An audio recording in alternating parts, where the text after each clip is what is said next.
Hello, friends. How are you all? I hope everyone is doing good and I'm also good.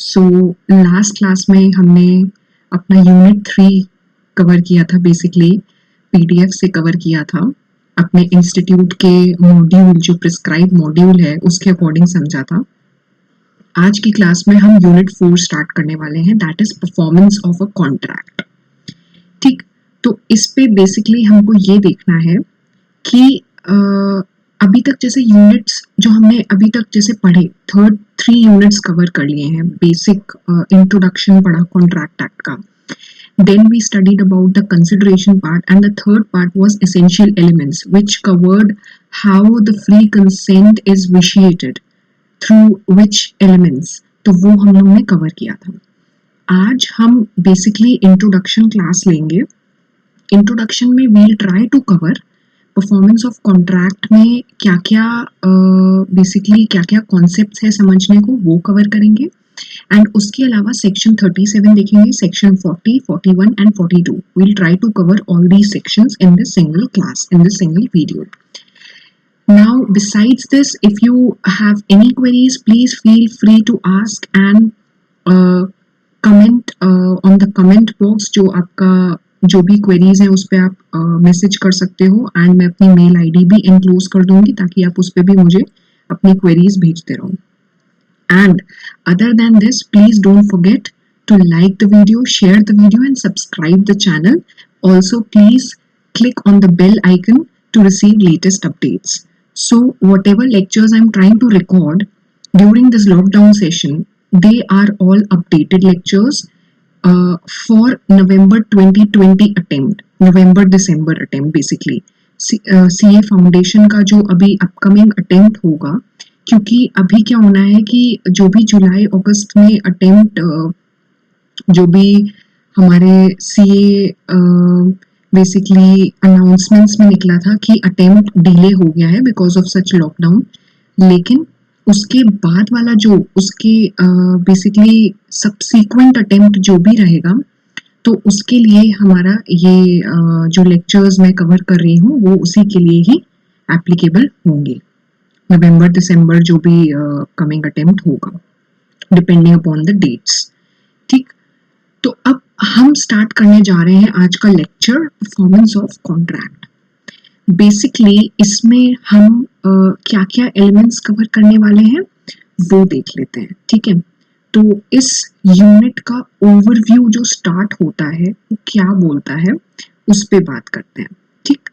तो basically इसमें हम ये cover करने वाले हैं कि ये पर्टिकुलर परफॉर्मेंस यानी कि एक्ट करना कोई भी एक्शन करना मीन्स परफॉर्मेंस परफॉर्मेंस का मतलब क्या है एक्शन करना कॉन्ट्रैक्ट मतलब जो हमने फर्स्ट चैप्टर की डेफिनेशन में पढ़ा था कि agreement which is enforceable by law agreement की डेफिनेशन भी देखी थी इन्फोर्सिबिलिटी का मतलब भी समझा था कि उसमें लीगल ऑब्लिगेशन प्रेजेंट होना जरूरी है तो ये दो पार्ट्स हमने कवर किए थे तो अब हमें ये देखना है कि कॉन्ट्रैक्ट की परफॉर्मेंस करेगा कौन वो एक्शन परफॉर्म कौन करेगा बेसिकली वो इनिशिएटिव कौन लेगा कॉन्ट्रैक्ट जैसे दो पार्टीज के बीच में हो रहा है ठीक है तो उन दो पार्टीज में बेसिकली कौन किसका क्या पार्ट रहने वाला है that we are going to study other than this what would be the liability of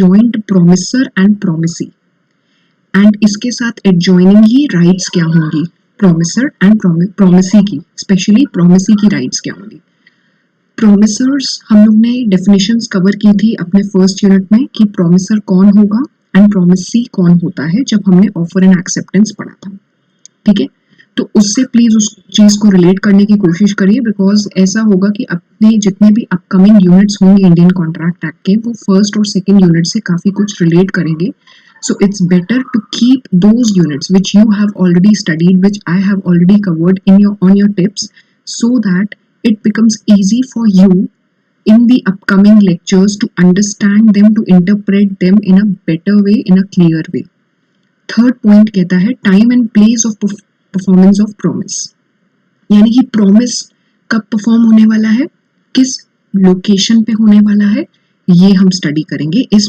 particular unit में। रेसिप्रोकल प्रोमिसेस, ये टर्म हम जब वो यूनिट बेसिकली कॉन्सेप्ट आएगा तभी हम कवर करेंगे। अभी मैं इसका इंट्रोडक्शन नहीं दूंगी, क्योंकि अगर अभी इंट्रोडक्शन दे दिया then it would mean jumping to the fourth concept or fourth part instead of explaining one by one. So I'll go easy in an easy way. एक एक करके I'll be covering all the concepts. इसमें adjoining part क्या है? Agreement to do impossible acts. इसके बाद है appropriation of payments.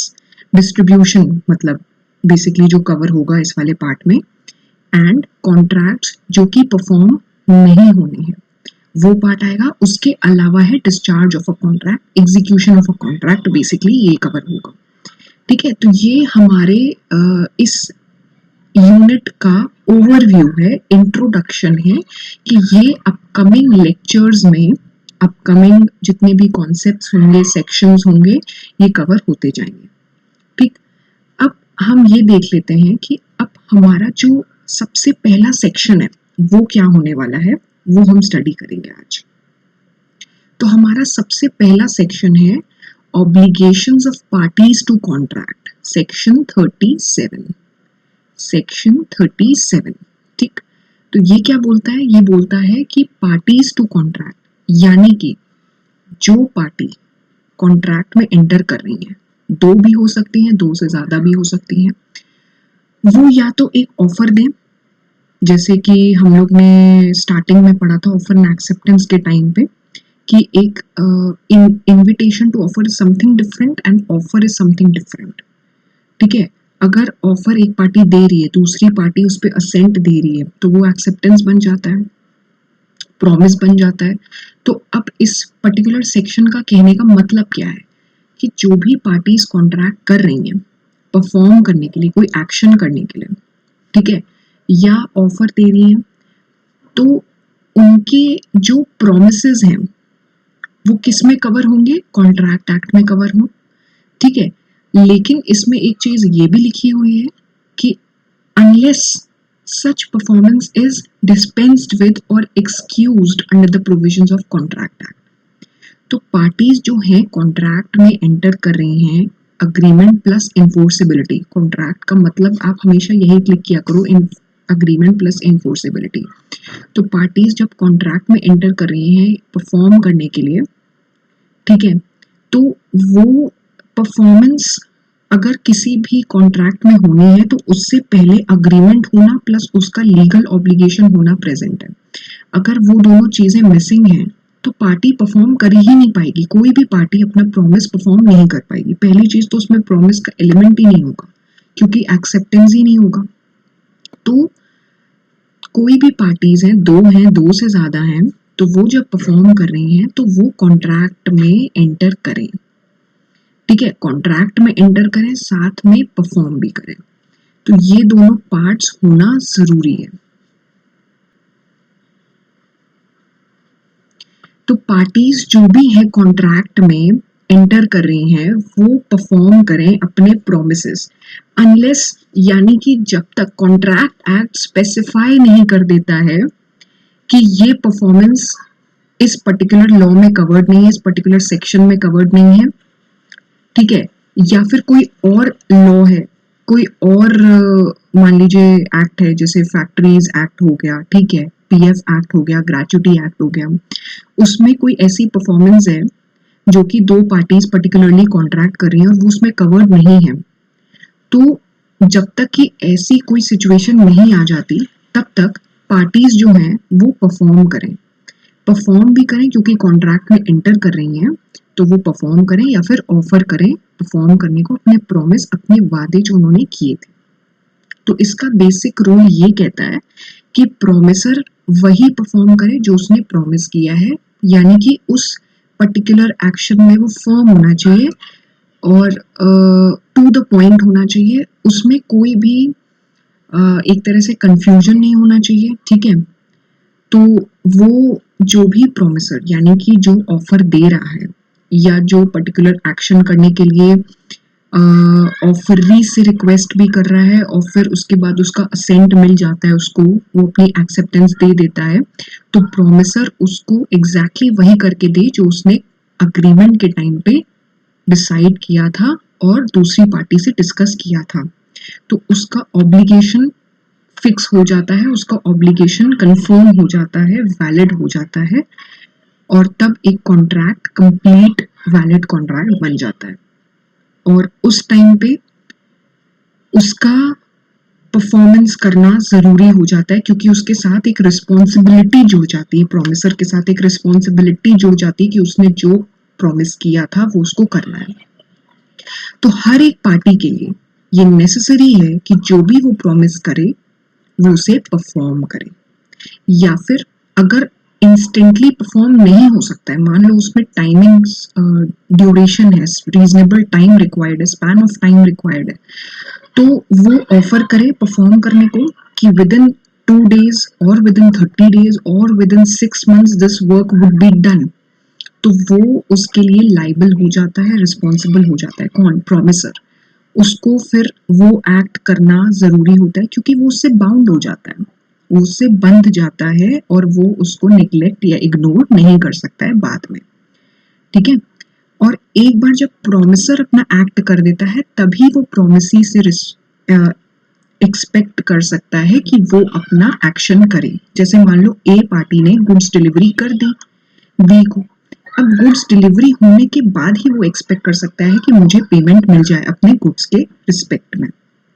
तो ये सेक्शन 37 है कि जो भी पार्टी परफॉर्म बेसिकली कॉन्ट्रैक्ट में एंटर कर रही है, वो एक बार कॉन्ट्रैक्ट कंफर्म और कंसेंसस पे आने के बाद दोनों पार्टीज जब अग्री हो जा रही है, कॉन्ट्रैक्ट फॉर्म हो जा रहा है, तो जो पार्टी प्रॉमिस कर रही है वो परफॉर्मेंस दे, क्योंकि उसका ऑब्लिगेशन जुड़ जाता है, उसकी रिस्पॉन्सिबिलिटी जुड़ जाती है, वो लीगली बाउंड हो जाती है, और उसके बाद ही वो एक्सपेक्ट कर सकती है दूसरी पार्टी उसके अगेंस्ट में कुछ कंसिडरेशन दे या परफॉर्म करे। ठीक है? Performance can be in the form of monetary consideration या नॉन मॉनेटरी भी हो सकता है, एज द केस में भी। ठीक? तो ये चीज है इसमें, ये सेक्शन बोलना चाह रहा है, क्योंकि एक बार कॉन्ट्रैक्ट बन गया तो वो लीगली इन्फोर्सेबल बन जाता है, और उसमें जब परफॉर्मेंस का एलिमेंट जुड़ जाता है तो पार्टी भी लीगली बाउंड हो जाती है। तो ये एक सेक्शन इसमें कवर हो रहा है। इसके अलावा जो है इसमें एग्जाम्पल्स हैं, कुछ एग्जाम्पल्स जैसे कि अब एक पार्टी, जैसे कि मैंने बताया, गुड्स डिलीवरी कर रही है दूसरी पार्टी को, ठीक है, तो ठीक है गुड्स डिलीवर किए, दूसरी पार्टी ने पेमेंट कर दिया, लेकिन अगर मान लो ए पार्टी की डेथ हो जाती है परफॉर्मेंस करने से पहले, गुड्स की डिलीवरी करने से पहले, तो ए के रिप्रेजेंटेटिव्स यानी कि उसके लीगल हायर्स भी हो सकते हैं, वो उसके सक्सेसर्स हो सकते हैं, वो गुड्स डिलीवर करेंगे बी को, और बी फिर उसके बाद 1 लाख रुपए का पेमेंट ए के रिप्रेजेंटेटिव्स को करेगा। समझ आया? लेकिन इसमें इस पर्टिकुलर एग्जाम्पल में तो ठीक है, समझ आता है कि मान लो डेथ हो जाती है परफॉर्मेंस से पहले, तो कौन करेगा एक्शन? तो फिर वो करेंगे जो उसके रिप्रेजेंटेटिव्स या लीगल हायर्स होंगे। लेकिन अगर मान लो कोई ऐसा एक्शन है जिसमें ए की, जैसे एक पार्टी है, एक पर्सन है, उसको सर्विस डिलीवर करनी है, वो आर्टिस्ट है, तो वो स्किल और वो इंटेलिजेंस सिर्फ ए के पास है, उसकी फैमिली के पास नहीं है, उसके लीगल हायर्स के पास नहीं है, तो वो चीज वही डिलीवर कर सकता है, वही इनिशिएट कर सकता है और उसको एग्जीक्यूट कर सकता है। लेकिन अगर मान लो कि ए की डेथ हो जाती है जिस दिन उसको ड्राइंग बनानी थी या कैनवस पे पेंटिंग करके डिलीवर करनी थी कस्टमर को, उस दिन उसकी डेथ हो जाती है, तो अब इसमें कॉन्ट्रैक्ट तो इन्फोर्स हो नहीं सकता है ना, क्योंकि ए की डेथ हो गई, उसके लीगल हायर्स, उसके रिप्रेजेंटेटिव्स भी नहीं कर सकते हैं, क्योंकि उन लोगों को वो स्किल या वो टैलेंट नहीं आता है जो ए के पास है। तो अब ये कॉन्ट्रैक्ट एग्जीक्यूट नहीं हो सकता है, क्योंकि इसमें परफॉर्मेंस भी नहीं हो पाएगी, इसमें सोलली प्रोमिसर की रिक्वायरमेंट थी जो कि अब नहीं है, जिसकी डेथ हो चुकी है। तो इस पर्टिकुलर चीज पे एक और भी आया है, इसमें एग्जाम्पल्स मैंने कवर कर लिए हैं। हाँ, इसके बाद एक चीज और है कि अगर मान लो कोई भी कॉन्ट्रैक्ट में पार्टी ने जो भी एक्शन करना था, परफॉर्मेंस देनी थी, वो कर दी, अपने ऑब्लिगेशन कर दिए हैं, कंप्लीट कर दिए हैं with in specified time and manner, तो वो एक्चुअल परफॉर्मेंस में आएगा। लेकिन अगर परफॉर्मेंस ड्यू है, जैसे मैंने एक एग्जांपल दिया था कि प्रोमिसर मान लो कह रहा है, जो पार्टी ए है पार्टी बी से प्रॉमिस करती है कि हम आपको ये गुड्स की डिलीवरी 2 महीने बाद करेंगे, ठीक है, 2 महीने के बाद करेंगे, तो अब इसमें परफॉर्मेंस ड्यू है ना।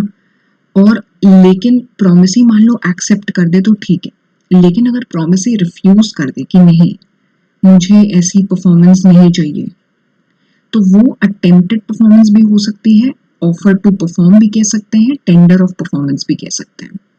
तो ये 2 तरह के कॉन्सेप्ट्स हैं जो इसमें कवर्ड हैं। एंड इसके अलावा एक चीज और है जो आप लोग ने शायद इसमें शायद पढ़ी हो, शायद ऑब्जर्व करी हो, कि ये पर्टिकुलर सेक्शन कहना क्या चाह रहा है, ये पर्टिकुलर सेक्शन क्या कहना चाह रहा है इस कॉन्टेक्स्ट में। सेक्शन जो 37 हम पढ़ रहे हैं, ये क्या बोलना चाह रहा है, ये बोल रहा है कि ठीक है, अगर डेथ हो जा रही है तो पर्टिकुलर प्रोमिसर जो है उसके रिप्रेजेंटेटिव्स वो एक्शन कर देंगे, ठीक है, लेकिन अगर उसका पर्सनल नेचर ही इन्वॉल्व है, पर्सनल स्किल इन्वॉल्व है, तो फिर कौन एक्शन करेगा, तो फिर तो कोई एक्शन नहीं कर सकता है, ठीक है। तो इसी पे ही सेक्शन 40 ही आया है। ये एक्चुअल और अटेम्प्टेड आप सबको समझ आया? कोई भी क्वेरीज हो तो प्लीज मुझे कमेंट बॉक्स पे जरूर भेजिएगा ताकि मैं देख सकूं। सेक्शन 40 आता है, जो मैं बोलना चाह रही हूँ वो इसी में इनबिल्ट, इसी में ही लिखा हुआ है, इनग्रेव्ड है, कि एक केस के नेचर से ऐसा पता चलता है कि पार्टीज जो है कॉन्ट्रैक्ट कर रही हैं, उनका इंटेंशन क्या है। इंटेंशन देखो, ठीक है, कि अगर कोई प्रॉमिस ऐसा है जो कि प्रॉमिसर ही कर सकता है, ठीक है, जैसे कि उसकी स्किल इन्वॉल्व है, उसका इंटेलिजेंस इन्वॉल्व है, तो फिर प्रॉमिसर ही करेगा, भले ही उसकी डेथ हो जाए फिर वो कॉन्ट्रैक्ट एग्जीक्यूट नहीं हो पाएगा। बाकी केसेस में प्रॉमिसर अपना रिप्रेजेंटेटिव हायर कर सकता है, लीगल पर्सन या कोई भी उसका एजेंट हो गया या लीगल हायर हो गया, कॉम्पिटेंट पर्सन परफॉर्म करने के लिए। जैसे एक पार्टी ने प्रॉमिस किया दूसरी पार्टी को कि ये हम आपको पैसा डिलीवर कर देंगे इस डेट पे, ठीक है, लेकिन एक की डेथ हो जाती है मान लो डिलीवरी पेमेंट देने से पहले, तो अब उसका जो भी डिलीवरी होनी है, पेमेंट जो ट्रांसफर करना है, बी को जो पे करना है, वो उसके लीगल हायर्स कर देंगे, उसमें कोई दिक्कत नहीं है, उसके रिप्रेजेंटेटिव्स कर देंगे, ठीक। लेकिन अगर वही चीज, वही एग्जांपल इसमें कवर होता है कि अब जैसे खुद ए पिक्चर पेंट करना चाहता है, उसने एक कॉन्ट्रैक्ट किया बी के साथ कि मैं आपके लिए पिक्चर पेंट करूंगा, इसके अगेंस्ट में मुझे ये अमाउंट चाहिए, लेकिन जिस दिन पिक्चर पेंट करनी थी उसी दिन उसकी डेथ हो जाती है।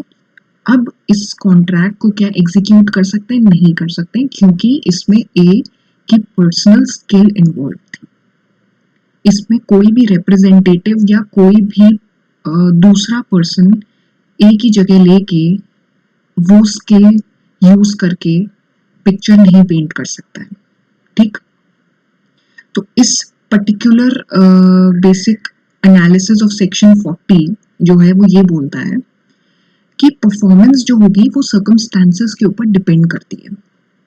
अगर कोई कॉन्ट्रैक्ट है जिसमें पर्सनल स्किल इन्वॉल्व है प्रोमिसर का, तो वो प्रोमिसर ही करेगा, ठीक है। और ऐसा इंटरैक्शन हुआ है, वो डिपेंड करेगा क्या इंटरैक्शन, क्या कॉन्ट्रैक्ट हुआ है पार्टीज के बीच, क्या इंटेंशन है उनका। लेकिन जिसमें पर्सनल स्किल इन्वॉल्व नहीं है, तो वो फिर प्रोमिसर जो है किसी कॉम्पिटेंट पर्सन को एम्प्लॉय करके भी करवा सकता है वो पर्टिकुलर काम, ठीक है। तो ये है सेक्शन 40, ठीक, समझ आ रहा है आप सबको?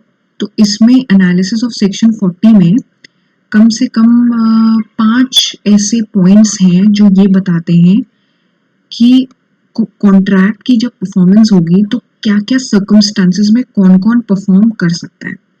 प्रोमिसर तो करेगा ही करेगा जब उसकी स्किल इन्वॉल्व होगी, ठीक, लेकिन अगर कोई भी ऐसा पर्सनल कॉन्फिडेंस नहीं है, जैसे कि इसमें लिखा है कि if it appears from nature of the case that it was the intention of parties to any contract that any promise contained in it should be performed by promiser himself, तो वो खुद करेगा.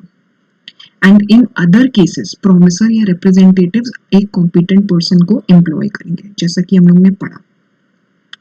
अब कौन कौन परफॉर्मेंस कर सकता है, कौन कौन एक्ट कर सकता है? तो पहला है प्रोमिसर, जब उसकी पर्सनल स्किल इन्वॉल्व हो रही है.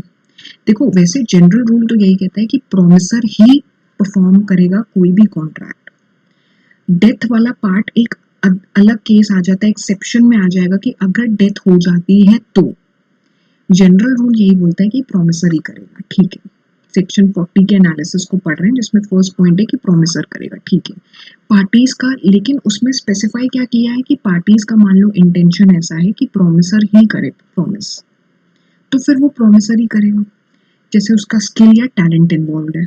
बाकी केसेस में अगर वो चाहे, ठीक है, there is not any kind of necessity, अगर वो चाहे तो एक कॉम्पिटेंट पर्सन को एम्प्लॉय कर सकता है. तो फर्स्ट केस हो गया प्रोमिसर. Second case agent. अब अगर मान लो पर्सनल स्किल नहीं इन्वॉल्व है, प्रोमिसर की टैलेंट इन्वॉल्व नहीं है, उसका पर्सनल इंटरेस्ट इन्वॉल्व नहीं है, वैसे होता है इंटरेस्ट प्रोमिसर का इन्वॉल्व रहेगा क्योंकि उसको कंसिडरेशन मिलेगा बदले में, लेकिन पर्सनल कंसिडरेशन जो है वो कॉन्ट्रैक्ट की नींव नहीं है, फाउंडेशन नहीं है. कॉन्ट्रैक्ट जो शुरू हो रहा है उसमें ये रिक्वायरमेंट नहीं है कि प्रोमिसर ही परफॉर्म करे, तो फिर उसका कोई भी एजेंट वो एक्शन कर सकता है. ठीक, जैसे प्रिंसिपल और एजेंट का रिलेशनशिप होता है. गुड्स डिलीवरी करने हैं, उसने एजेंट को बोल दिया कि तुम इस जगह पे डिलीवर कराना, पेमेंट लेके मुझे दे देना, मैं तुम्हें उसके बदले कमीशन दूंगा. तो इसमें पर्सनल परफॉर्मेंस जरूरी नहीं है उस पर्टिकुलर प्रोमिसर की या प्रिंसिपल की. Then legal representatives. अच्छा, मान लो किसी कॉन्ट्रैक्ट में पर्सनल स्किल इन्वॉल्व नहीं हो रही है, तो अगर प्रोमिसर की डेथ हो जा रही है तो उस केस में उसके लीगल हायर्स ही तो एक्ट परफॉर्म करेंगे, लेकिन उनकी लाइबिलिटी, उनकी रिस्पॉन्सिबिलिटी कितनी रहेगी उस कॉन्ट्रैक्ट में. मान लो ABC थे, ठीक है, उन्होंने साथ में कॉन्ट्रैक्ट किया, उसमें से एक पार्टी की डेथ हो गई, एक ही डेथ हो गई, और उसका जो बेसिकली 1 लाख रुपए उसको देना था B और C को इक्वली, मतलब 50,000 B को, 50,000 C को. तो अब उसके लीगल रिप्रेजेंटेटिव्स, उसका बेटा, A का बेटा, वो पेमेंट करेगा. ठीक है, लेकिन अब इसमें ये बोल रहे हैं, इन लोग ने एक कंडीशन लगा दी है सेक्शन में कि जो भी लाइबिलिटी होगी इस कॉन्ट्रैक्ट में उन लीगल रिप्रेजेंटेटिव्स या लीगल हायर की, वो उतनी ही होगी जितनी उन्होंने इनहेरिट करी है अपने फादर से या डिसीज्ड से.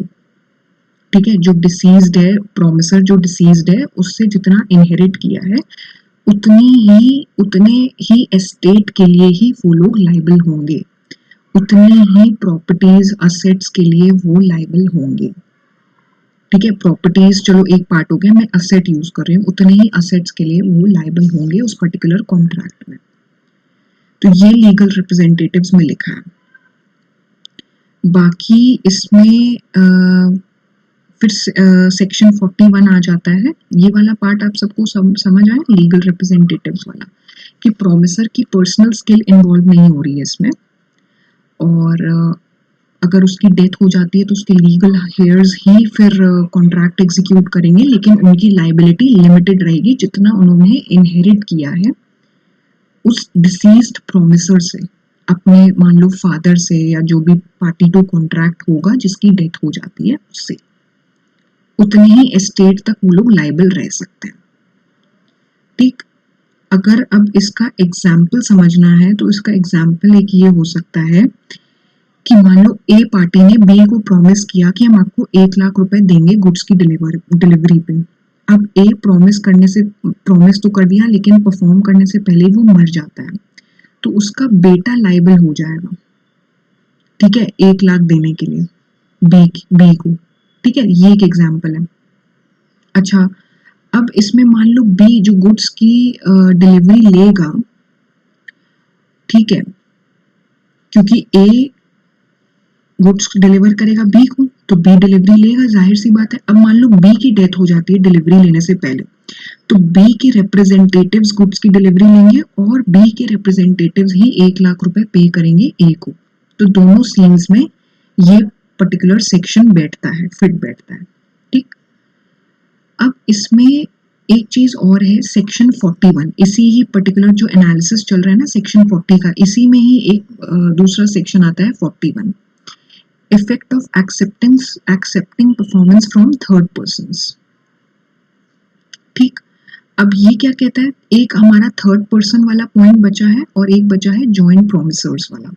तो पहले थर्ड पर्सन देखते हैं। तो अब मान लो प्रोमिसी, मान लो परफॉर्मेंस ले रहा है थर्ड पर्सन से, तो फिर प्रोमिसर के खिलाफ वो कोई एक्शन नहीं ले सकता है।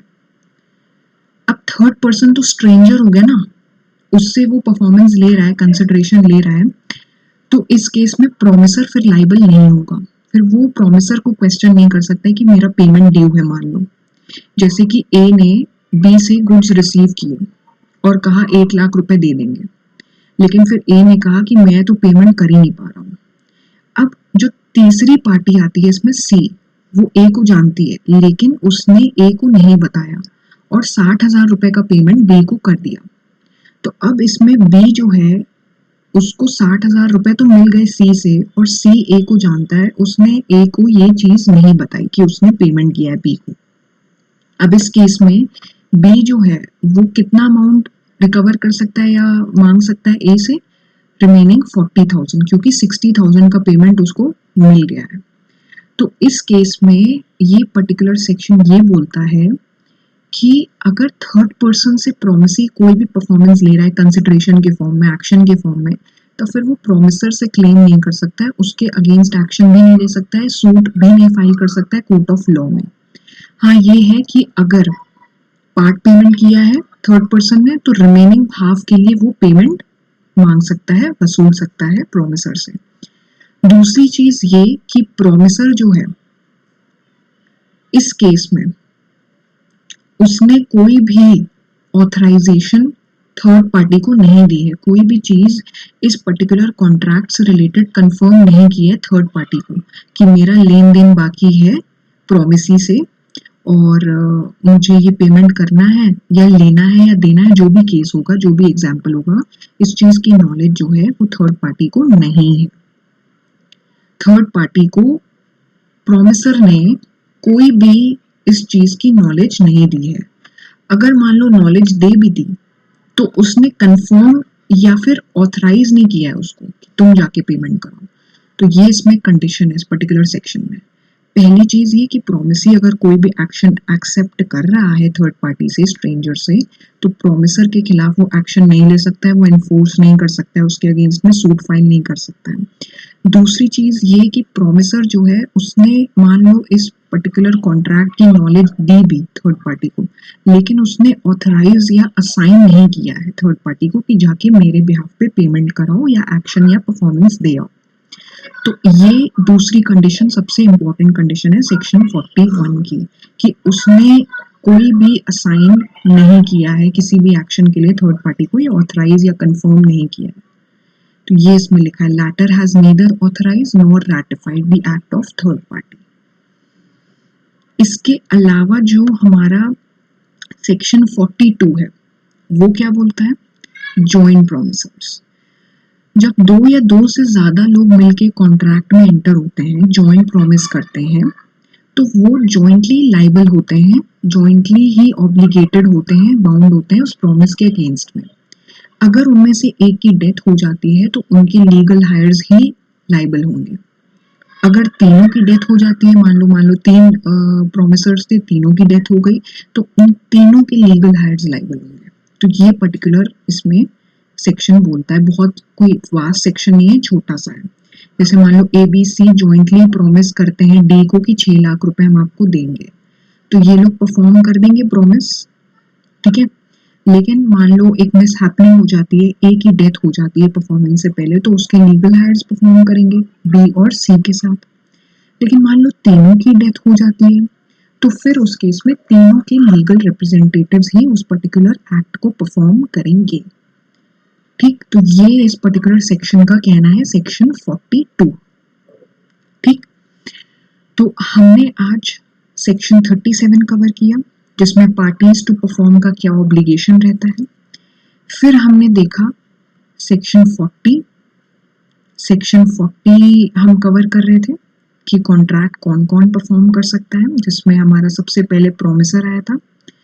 उसके बाद हमने इसमें सेक्शन 41 एंड 42 देखा। ठीक है, 41 था थर्ड पर्सन से अगर परफॉर्मेंस ले रहे हैं तो क्या क्या कंडीशंस है, एंड 42 था जॉइंट प्रोमिसर्स के ऊपर। तो ये पर्टिकुलर हमारा इंट्रोडक्शन क्लास थी परफॉर्मेंस ऑफ अ कॉन्ट्रैक्ट की। अब नेक्स्ट क्लास में हम इसके आगे के टॉपिक्स कवर करेंगे, और कोई भी क्वेरीज हो तो please feel free to ask. And हाँ, मुझे याद है कि हमें अपने पिछले यूनिट्स के क्वेश्चन आंसर थर्ड यूनिट का स्पेसिफिकली कवर करना है, वो हम कवर करेंगे। एंड इसके अलावा हम रिविजन टेस्ट पेपर्स और भी बाकी क्वेश्चनेयर्स जो होंगे वो भी डिस्कस करेंगे अपनी क्लास में, अपकमिंग क्लासेस में। तो आज के लिए इतना ही। Thank you.